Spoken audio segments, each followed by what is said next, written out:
Ehe. Kazi imeanza huko. Unasikia makelele?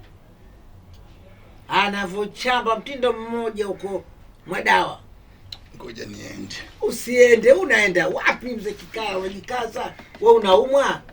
Watoto mwafuga mwenye vibaya. Unachongekea nini? Nataja zatu sasa hivi.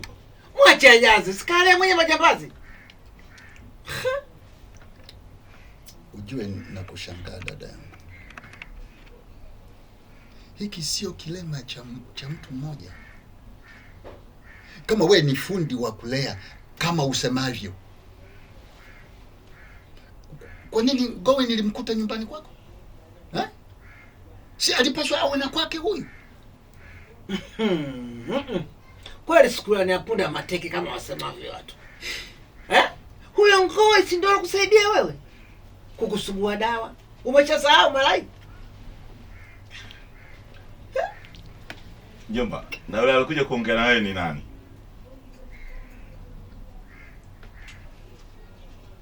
Acha lana zako mzee Kikala. Wewe unasimanga mimi kwa kuwa nimezaa mtoto sipesipe? Huyo mtoto si ndio anakusaidia wewe? Au umeshasahau? Anakusugua dawa, anakukogesha. Leo unasimanga mimi? Watoto nimelea mwenyewe mzee Kikala. Hujaniletea hata msokoto wa sukari. Walikuwa wanakumbatia watoto wako tu. Naweza kumruhusu Ngowi aondoke muda wowote. Unamfukuza mtoto mzee Kikala? Kweli? Hata wewe.